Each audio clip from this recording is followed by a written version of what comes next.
Welcome to the Knowing Show. I am your host, Christine Marie.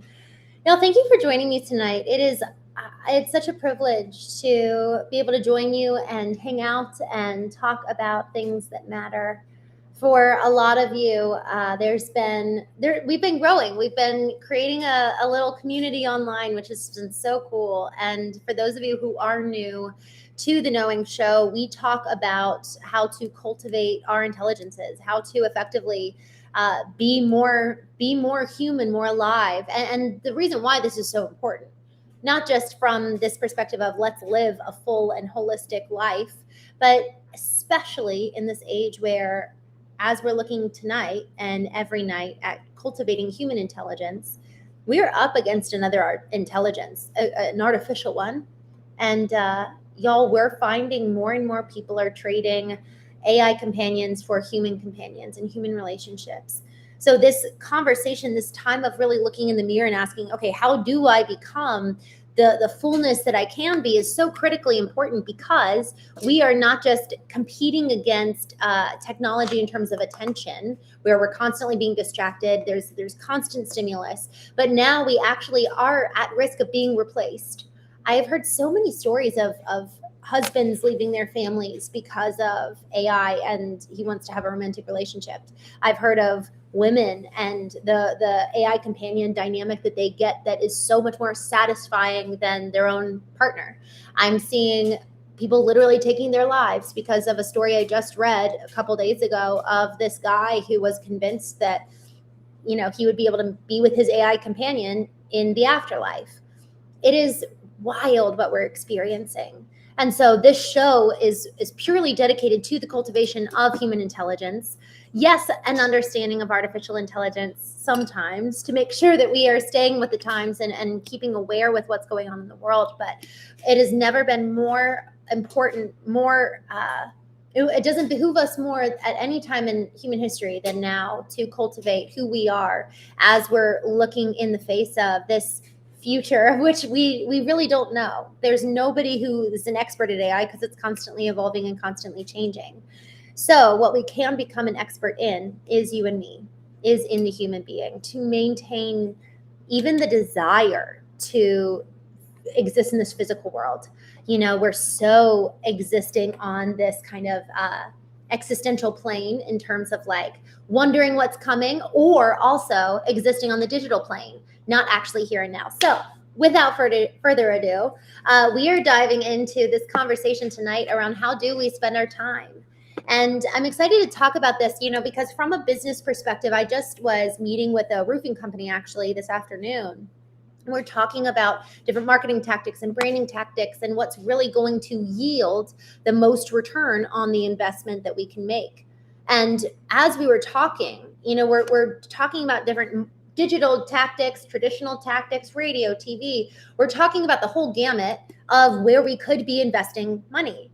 But y'all, the thing is that you and I, each one of us has a similar decision to make every single day, except it's not necessarily that we're making an exchange of money, but we're making an exchange of time. How are we spending our time and allocating our time, which is, at the end of the day, a very precious resource. We can't go mine more time. We can only use what we have. And so that is the one limiting asset in our lives. You can always go make more money. You can always maybe make more kids, but you cannot make more time. And so to that point, this question of how do I spend it? How do I actually allocate? What am I exchanging for this precious resource, the most precious of my life, which is time? How are we spending our time? And the question that I want to be asking each one of us is, what is the return that's being yielded for the investment? We talk about ROI in business, return on investment, and so often it's in a monetary state. But return on investment in terms of our time. Where are we yielding the greatest results? Where are we yielding the greatest return for how we're expending our time? So before we continue, I just want to jump here in the chat. Benny, hello. I'm so glad to see you. Kevy, good evening. Thanks for joining. I4th, hey, from New Orleans. I'm scrolling on. I just wanted to say hi. I am going to be in New Orleans in a couple weeks. I'm going to an event. I'm so excited. A. Alvin, hello. Thanks for joining. Have a nice night. I'm enjoying my night. I'm so glad. Patrick Rowe, anger's away. I love that. Anger's away, my girl. I love this. I fourth says, or L fourth says, interesting bear. I want to be more into investing. Time is the only thing anyone has, DJ says. Hi, DJ. Ooh, money. I love money so very much, Patrick says. Mr. David, hello. Thanks for joining. In the earthly world, it's so true. Randy Jake, hello. Good to see you.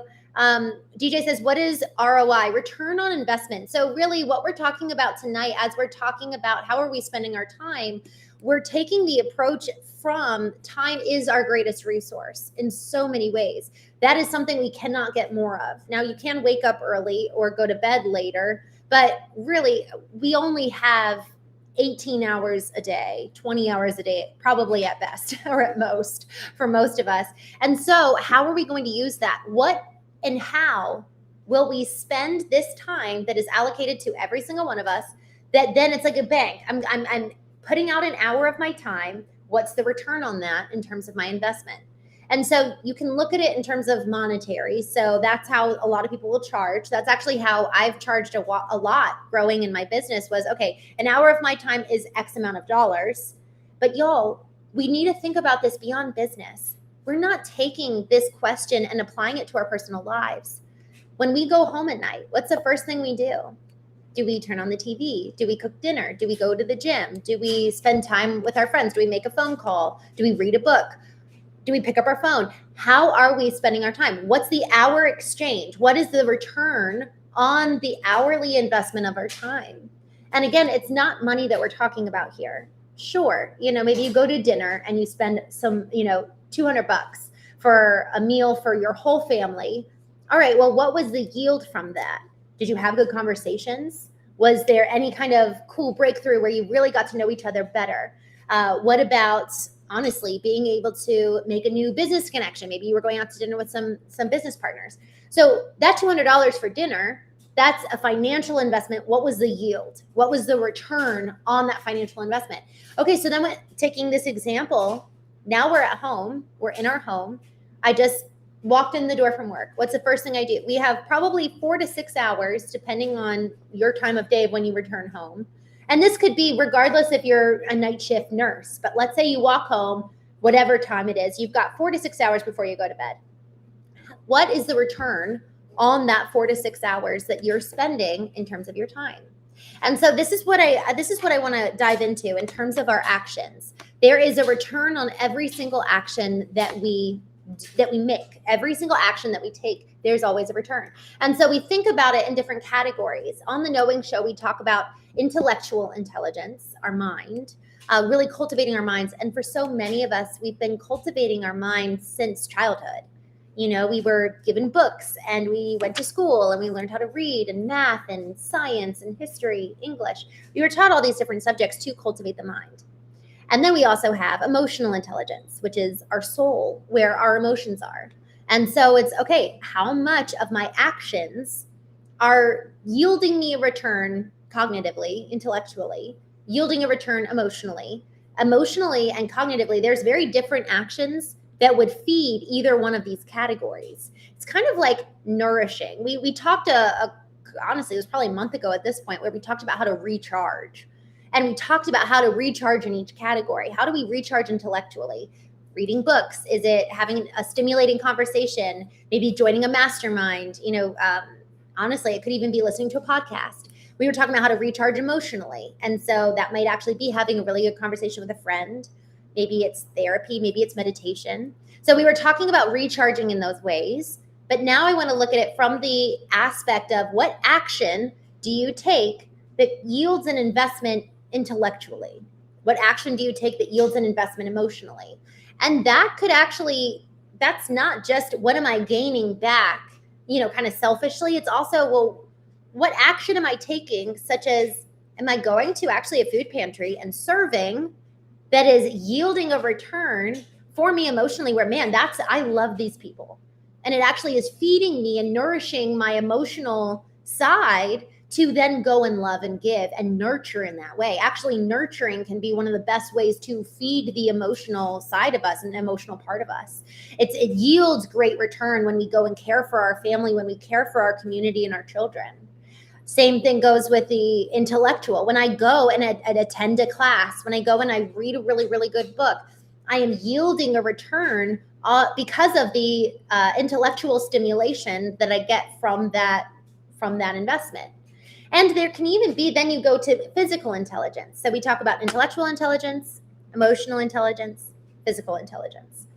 Physically, there's a lot of actions where we can yield results, like working out. You actually yield results. And choosing what we eat. What we eat has such immediate ramifications. We get that investment return almost right away for so many of us, depending on what we eat. And so there's these categories based on it. So it's looking at our actions for each category and really analyzing, okay, well, what's the return that I get by sitting and scrolling? And actually, that's a really genuine question. I'd actually like, if you guys are up for it here in the chat, if you guys are up for talking about this, I'd love to know, because I think there's different returns that each one of us get for being on our phones. And so I'd love to know if you guys are up for sharing in the chat here, what is your return for being on your phone? Anthony says, I'm a man. I don't think about it that way. I just enjoy life. Keep it simple. Anthony, I love that.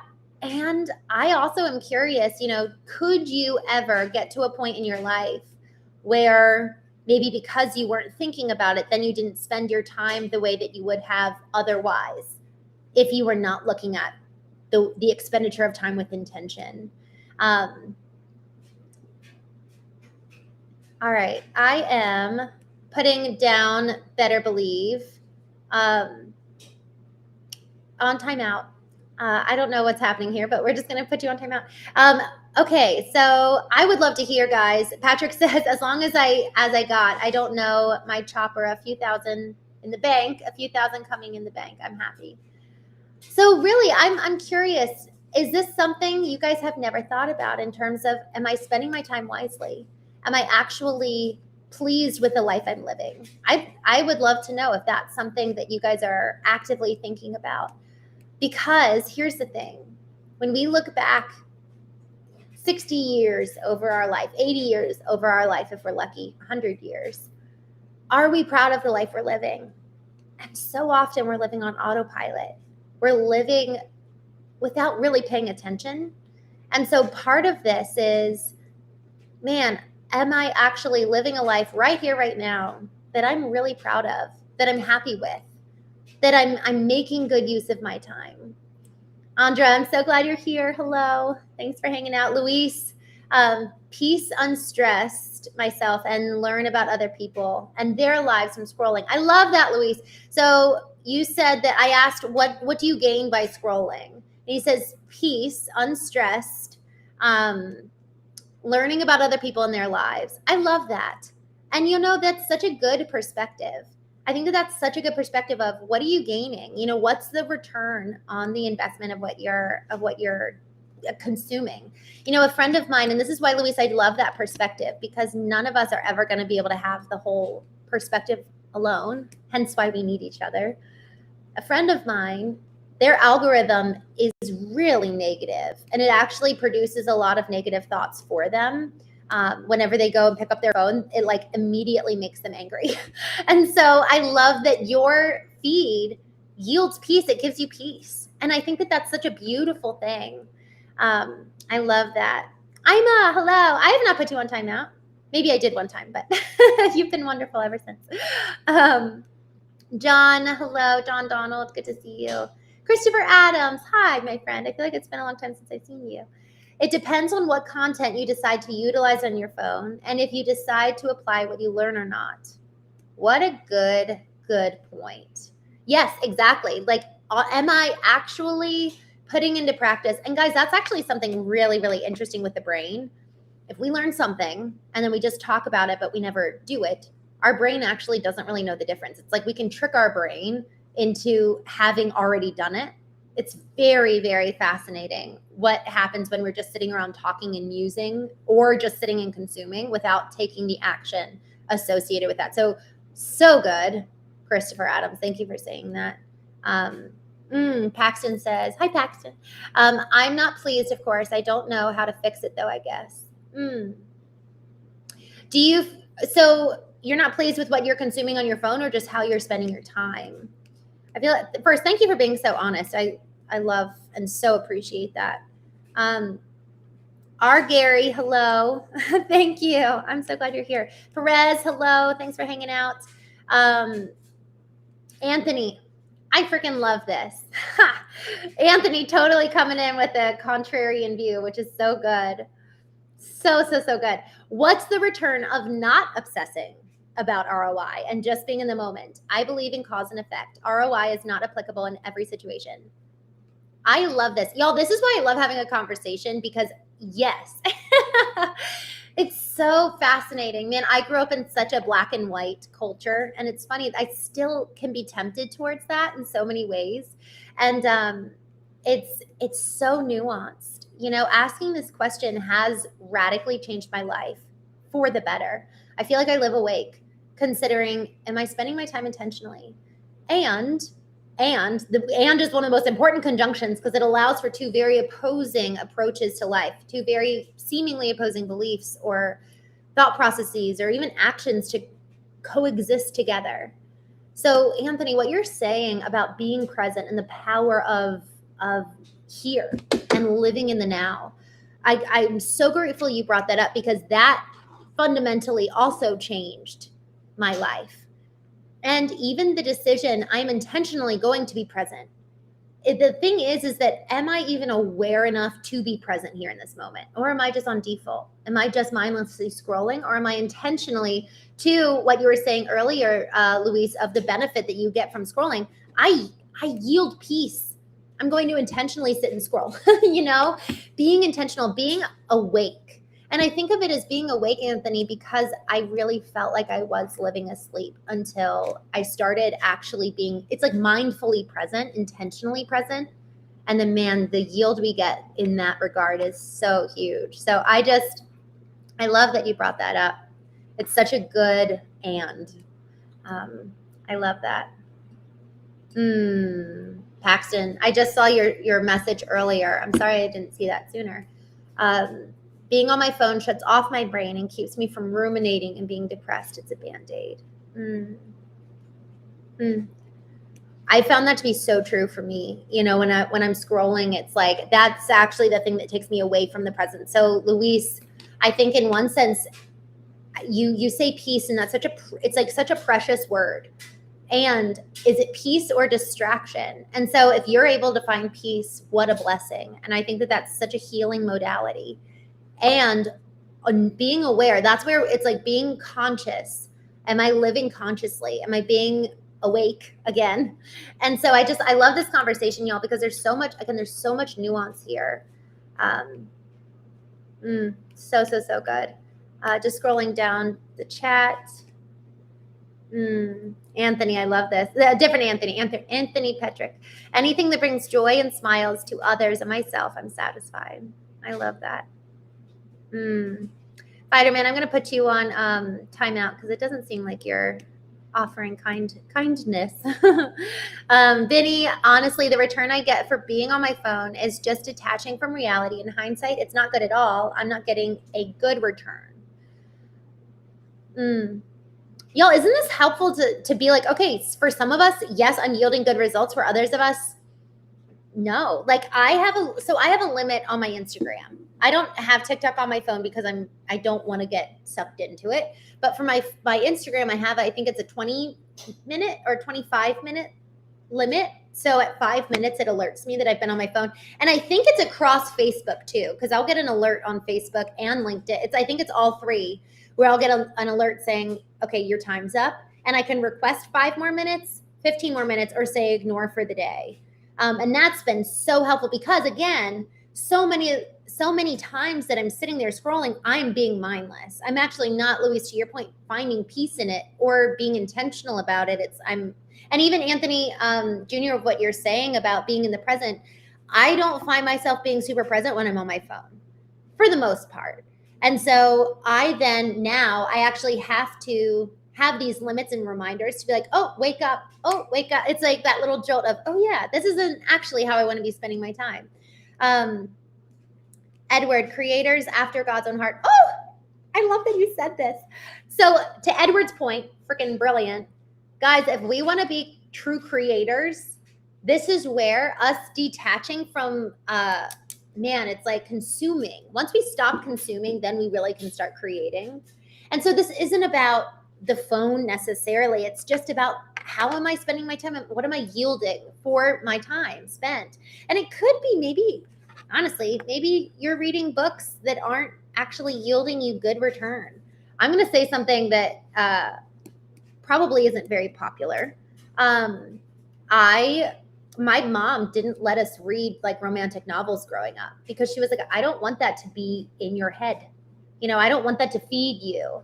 I don't want you to be consumed with what this not trash. I mean, I'm sure that there's great romance novels, but I don't want your time to be spent consuming something that isn't in alignment with reality, that isn't in alignment with what is going to effectively come. And therefore, it's going to set your expectations for something that isn't real. And I'm so grateful for that because here's the thing. Our actions ultimately inform our thoughts and vice versa. It goes both ways. If we want to change our action, change our thought system, but also if we want to change our thought system, you can also change your action. Go and consume different kinds of information. Consume different inputs because every single input, it's like entering, for the computer programmers out there, it's like your information processing system. Every single input comes in, informs the way that we think, the way that we view the world, and then informs our output. Every single thing we consume changes how we act. So if we want to change how we act, change our input. And if we want to change our input, change your action. Go consume something different. And this is something that's getting a little bit perhaps esoteric, but perhaps not. We'll see. If we want to have a new input and also change our output, so let's say we want to start creating. Well, we can't create anything original if it's sourced from something we consumed. And sure, maybe that consumption aspect is like helping us to think outside the box. But y'all, I've had more creative thought, more creative ideation in business, in terms of even my book. Everything, for the most part, that I've really, truly created has come from the elimination of inputs and from allowing space and kind of the quiet and the solitude to then be able to really think and allow for creation. It's kind of like it's our own, we become our own input, which is so cool. Is that, oh man, it's inspiration, it's revelation. It's like, I didn't even know about that. No, how did Henry Ford ever come up with the automobile? It didn't exist. How did these people who created these inventions that had never once ever been thought of, heard of, ever come into reality, how did they think of that? So often creation comes from like the ether. And I would even say, I think sometimes it even comes divinely inspired, where it's like, whoa, how do I know that? I don't know. And so in the quiet, in the actual elimination of inputs, comes creation. So we're no longer just human consumers, but we're human creators. And so, man, I just think that there's so much there. Matt on Instagram, hello, my friend. I haven't looked too much into that, but I had a friend, you and I could sidebar on this if you want, but a friend of mine, he he was talking about some things that he was doing with very secret, I guess you could say, 3-letter agencies in the government to do with that, which blew my mind. So I know very little about, he's talking about telepathy. I don't know anything about it really, other than that conversation with that guy, which freaking blew my mind. Anyways, okay, going back to this, DJ, the brain is so malleable. All right, I'm just going to scroll down and catch up here. Jules, hello. I'm so glad to see you. All right, let me scroll into the chat. Sledge, hi from Scotland. Cool. Guys, I love how we can hang out from literally all over the world. It's just so cool what the internet does. And here's the thing. We're all consuming right now, right? I'm consuming your words. I'm reading your words. I'm responding back. You're consuming mine. You're responding back. We're having this really cool exchange. Frankly, I'm yielding right now from what you guys are saying and how you guys are thinking and the different perspectives. So just because we're consuming does not mean we are not yielding return on the investment of our time. And if we were to just sit completely in kind of the isolation of our own selves, here's what's fascinating. If we were to completely cut off inputs and completely kind of cut off access to the external world, well, then we might as well go live in the trees and become monks. And because then there's no connection and there's no community to receive the output. If Henry Ford and Elon Musk and Benjamin Franklin, who had all these crazy inventions, were going and sitting in just isolation just solely to create, but didn't have any people to receive what they put out into the world, man, we wouldn't be so far in the sense of innovation. And so there's something about that dance of being faithful with our actions to ensure that, man, what we're creating has a vehicle for expression, a vehicle of being seen and really able to serve. But what that requires is that our very metrics of how we measure success have fundamentally shifted.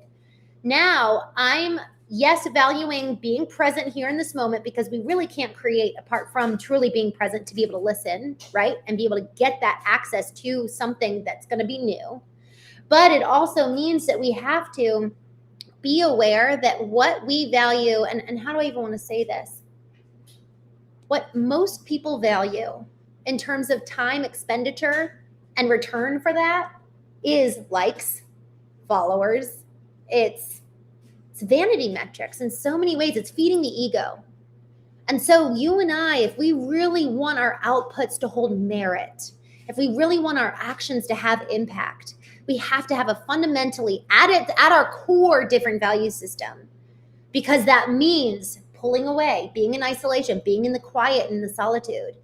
Am I even able to do that? Or am I actually not healthy enough on an emotional level where I'm going to end up getting depressed or become nihilistic in my isolation? Or am I healthy enough to allow for my isolation to actually be the mechanism and the vehicle for creation that can make real impact in the world? Every single one of our actions is predicated in a belief that you and I hold. That's why we talk so much about the inner cultivation of you and me, because that informs and that changes the way that we interact with the world. I cannot have the impact in terms of my outputs if my inner world is not well and aligned, because then when I withdraw to become the creator, I'm actually not able to even sustain that level of creation because of, it's like the demons within.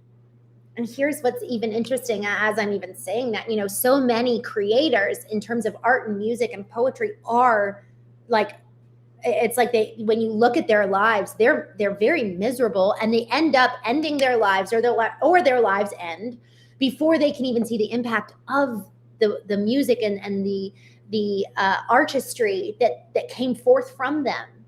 So this is a question. Now we're getting existential, so bear with me if you're into this kind of thing. Can we derive meaning, and can we produce something beautiful apart from pain? I love this conversation, and I'd love to hear your thoughts. I really actually would, because I've been debating with myself over this question for probably 6 years. My sister asked me that question. She said, can you come to know yourself? Can you come to know your purpose? Can you come to wake up? And no, probably 5 years. Can you come to wake up and really know your mission and get passionate about life apart from pain? And ever since then, I've been watching. I've been looking at the people around me to see, like, okay, are you awake? Who's awake? Who's living alive and experiencing life to this fullness that is inspiring, and they're creating, and they're really capitalizing on literally life itself, their presence, the fact that they exist, they're making an impact. But how many of them are doing that without having to go through something devastating? So I would love to know from you guys, how many of you feel like you've actually really been able to create something impactful? And it doesn't have to be art or music. It doesn't have to be some invention. It can be literally creating life, creating a child. And man, your child, your kid, you just feel so much of a mission and a call to love your kid and raise them well. And they're not, here's the other thing. It's not that you're reliving your life through them and you get another chance at life because you now have a kid. I'm not talking about a surrogate you. I'm talking about finding meaning in creation without having to go through something hard. Most every single person that I have encountered has been able to create meaning and live awake on the other side of pain.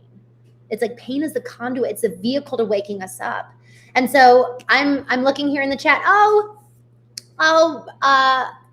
I'm so glad to see you're here. He says, okay, I'm just looking on Instagram first, and let me hop over to YouTube. On the bright side, hello, I love this. In our home, we like to say living with intentionality. I love that. Matt, it takes discipline and consistency. My dad is a painter and struggles with this. I love that. So effectively, to not be only deriving creation from a source of pain, he's able to do that with discipline and consistency. I love that. The Raymer Brown. Apart from pain or apart from novelty at your expectations. Apart from pain. But what a beautiful way to say that, apart from novelty at your expectations. I'm so glad you're here, Adam, by the way. All right, so looking over here in the chat, let me check in here. Where are we at on YouTube?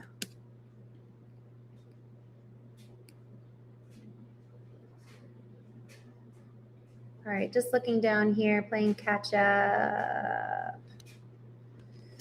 All my dreams and aspirations got shut down at what I would say 35. All right, let me scroll up so I can have context. Edward. Yeah, those 3-letter agencies. Interesting. Perez, I remember you from somewhere. Have you ever been to Houston, Texas? Yes, my sister and her husband actually used to live there. Patrick says, "What's the title of your book?" I'm getting the impression that you're writing a book or that you did write one. I actually am meeting with my book editor Wednesday, and hopefully I'm done. That's my prayer. I've been writing this book for a very long time. It's like my capsule life project. All right, scrolling down. Paxton says, "I like being alone and channeling creativity, but my brain hates me." Oh my gosh. I do wonder, there is something so much so where it comes to literally being able to take a medication and get the balancing back. Or, I have heard so many incredible things about people who have been able to kind of self-heal depression and the chemical imbalances literally through meditation. I don't know meditation well enough, but I just know with the deep breathing and being able to kind of like learn how to control your mind when you have those thoughts, that's brought so much peace to so many people. The majority of people you mentioned were predominantly introverts and used their time how they wanted. Majority took naps and didn't do the normal schedule we do now, DJ says. What an interesting point. Well, first, I've never heard about the nap side of things, although I have heard of, I forget what culture this was. They were like, man, in the evenings, they would come home and nap for like 4 hours, and then they would wake up and do like, man, they would like do the evening. And a lot of creation came from the night, which I thought was so interesting. But I think you raised such a good point. And DJ, actually, I want to lean into that. You said they used their time how they wanted. And y'all, this is such a good mirror moment for all of us. How much of our time are we choosing how to spend versus it's being scheduled for us? I pulled up my calendar today, actually. I was like, holy cow, I have all these meetings because I gave out my calendar to somebody.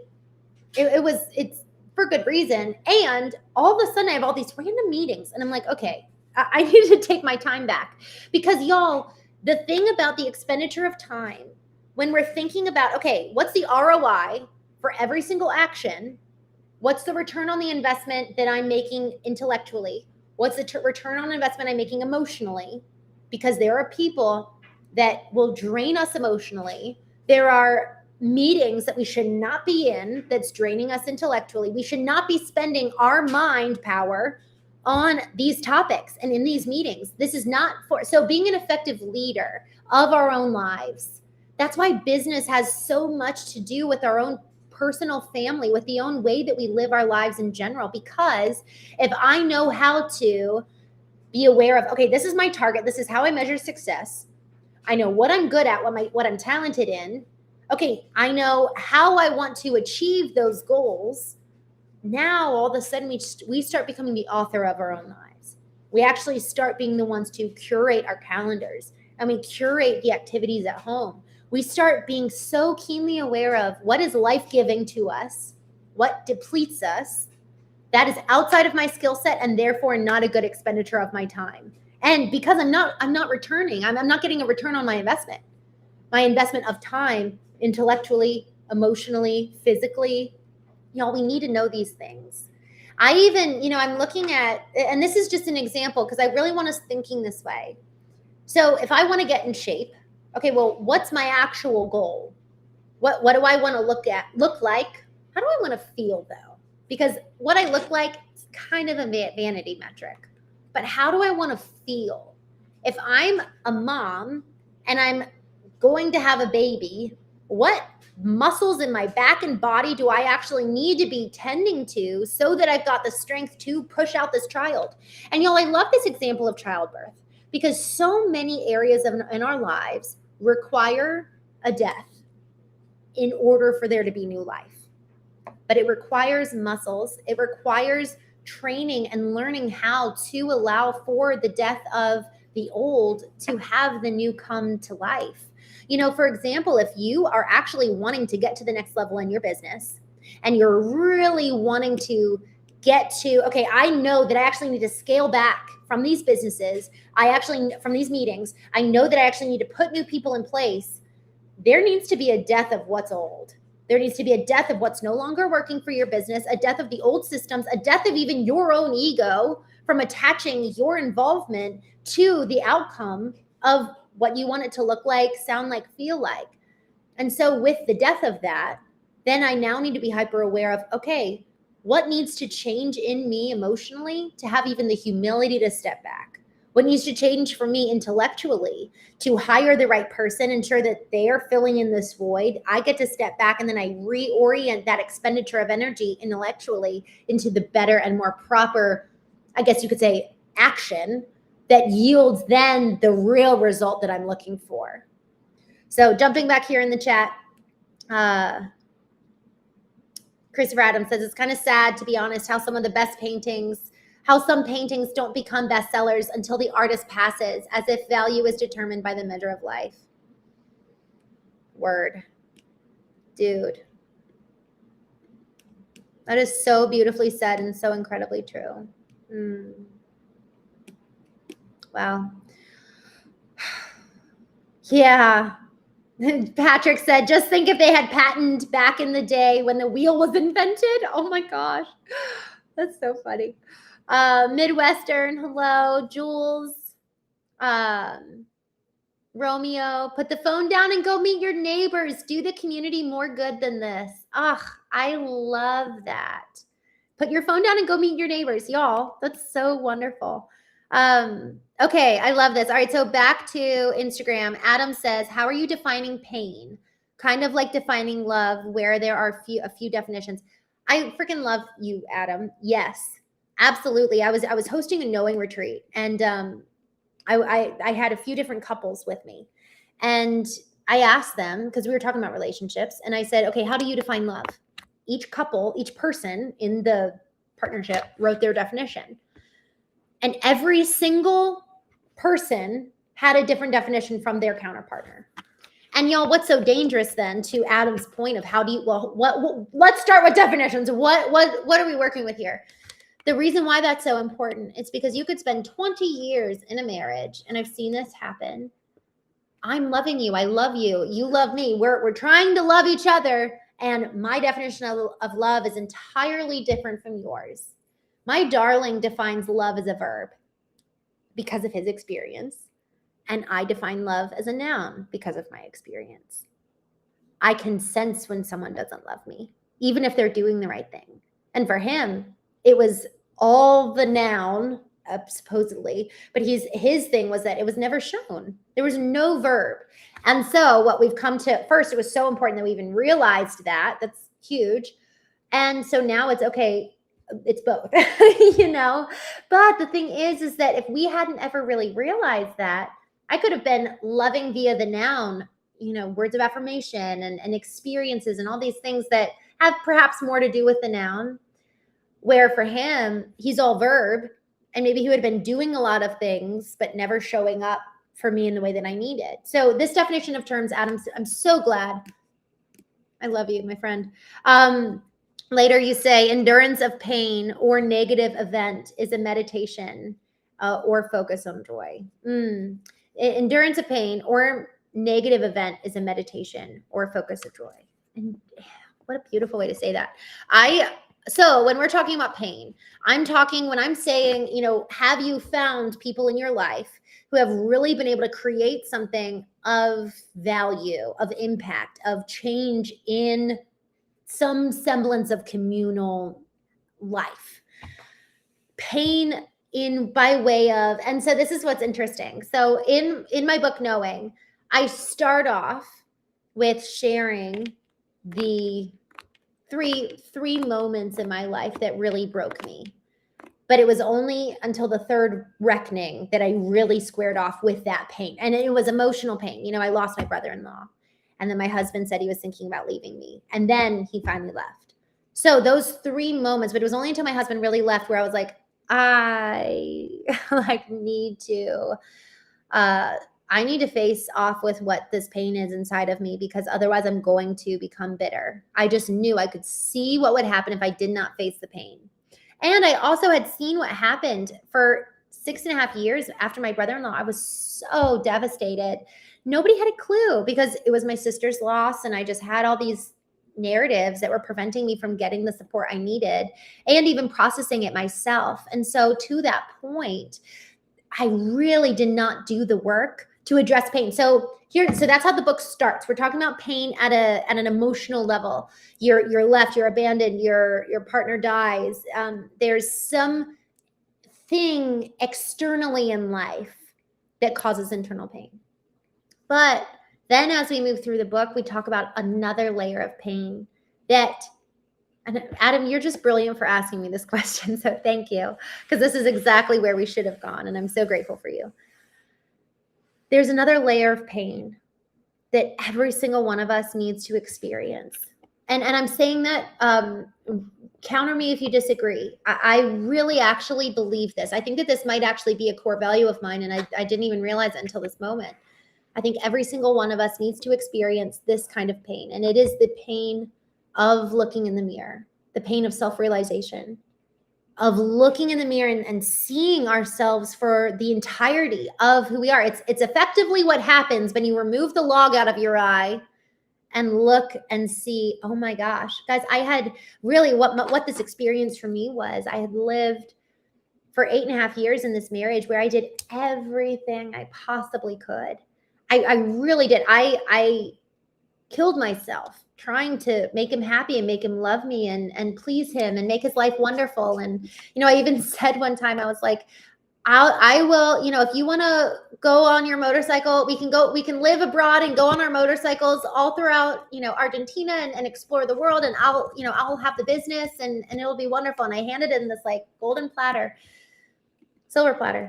And what I realized when I looked in the mirror, I realized that in all of that, you know, what was my 100% responsibility for why this relationship ended?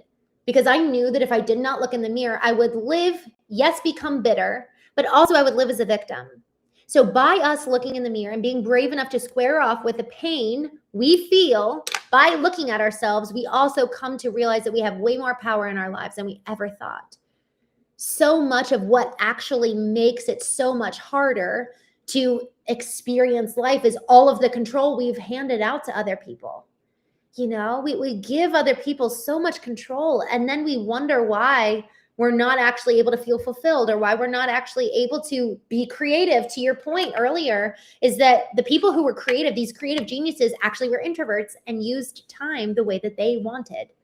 What an interesting point. And so in pain, what I'm talking about, pain, creation on the other side of pain. The pain that I mean is, yes, loss, but it goes even deeper than that. The pain of waking up, the pain of looking in the mirror and being like, holy cow, I didn't know. So what I saw when I looked in the mirror was that I had been living as a non-person. To your point, I was the complete opposite of the introvert who never used any time for themselves and thus was like a non-entity. And so there's the balance. It's a yin and the yang, right? It's the and that connects two seemingly opposing truths to allow for us to look at such a broad, big picture. So y'all, it's really, really interesting. Adam, you just took us down a beautiful point, or path. So thank you. Douglas James, oh, I'm so glad you're here. Just post our podcast, curious to see the growth. I'll send it to you. I actually have no idea where. I know I have it somewhere, but I'll send you the podcast. Adam says, borrowing from the verse, Jesus said, for the joy set before him, he endured the cross, despising the pain. What an interesting addition to this, you know? Are we willing to go through the pain to wake up and even see our own potential to begin with? Are we willing to look in the pain, because on the other side of pain is creation? I really believe that. And on the other side of pain is creation. It's weightlifting. You said that here. TIG, weightlifting can be a great practice. That requires pain. There's a sacrifice in waking up early. There's a sacrifice in the physical activity of like gaining muscle. Y'all, everything, man, here's the thing. Even in the pursuit of peace, to exist in the moment. And so here's where it actually gets a little bit, again, esoteric, I suppose, existential. To be honest, well, yeah. If we really want peace, this is where it comes to this level of like letting go. And really to what you were saying earlier about being in the now. Anthony said that earlier. It's leaning into the pain, squaring off with the person in the mirror, recognizing the truth, and letting go. And not becoming fixated. It's what Jordan Peterson talks about. And I know everyone has different opinions on him these days. I like OG Peterson. I actually don't really know what he's doing much, but he talks about this concept of staring into the abyss long enough that you eventually find the light. If you look long enough into the darkness, you will eventually see the light. And with that process, he actually talks, Adam, you brought up this story and an analogy of Christ. Christ not only died, but he went and captured the keys of redemption. He went all the way through hell to get the keys for the kingdom effectively.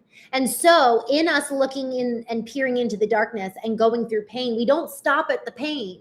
We have to continue going to get to the other side for the light to shine through, for the life, for the beauty, for all that comes on the other side of pain, for the fulfillment of then being able to create. Because then here's what's so interesting is that in this process of leaning into the pain of existing in the darkness and getting to the side of light, then, and this reminds me of a quote from Viktor Frankl in his book, Man's Search for Meaning.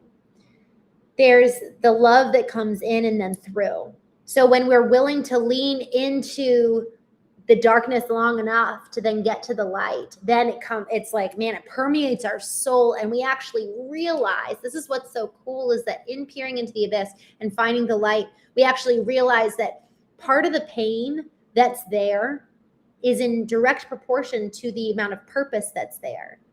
This is where people talk about gleaning purpose from pain. And in direct proportion to the shadow, let's say that what we see when we look in the mirror is this shadow and this darkness. That shadow is cast by the greatness of the light that's also there. And so that's where we have to be willing to look at both. We have to look at the beauty and the pain, the joy and the sorrow, the light and the darkness. Looking at both allows for the full picture of who you and I are. And so it's not about being obsessed or preoccupied with the darkness. It's about allowing for the fullness of the experience, the fullness of you and me, the fullness of what is, to be able to come forth. So I feel like we definitely, even the slightest light shines bright in the darkness. I love that. Mac, I'm going to put you on timeout because we don't talk like that, but thanks for being here. David Nurse. Patrick says, get yourself a stiff drink and think about your life and don't sugarcoat it. It's all there. It's all there, y'all. And it's really, really, really beautiful when we allow for, it's like a painting. It's like the painting produced from the pain of the artist. And it could be the pain of self-realization. It could be the pain of loss from something external. But until we allow for the pain to penetrate ourselves inside, will we then be able to access the light and access the creation that's on the other side of that.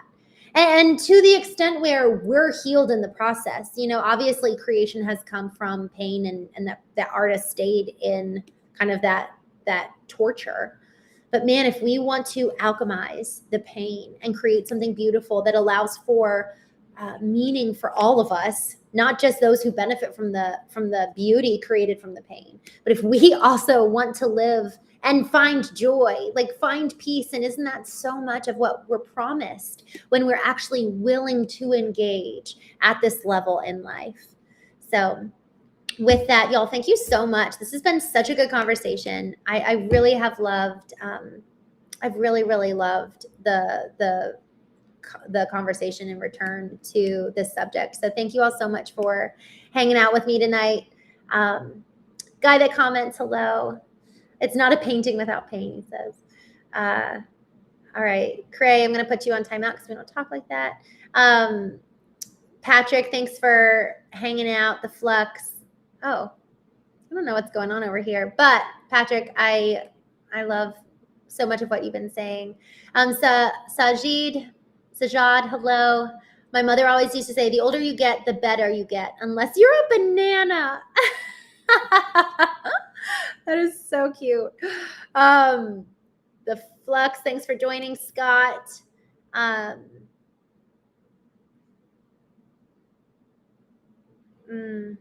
Y'all, thank you for hanging out.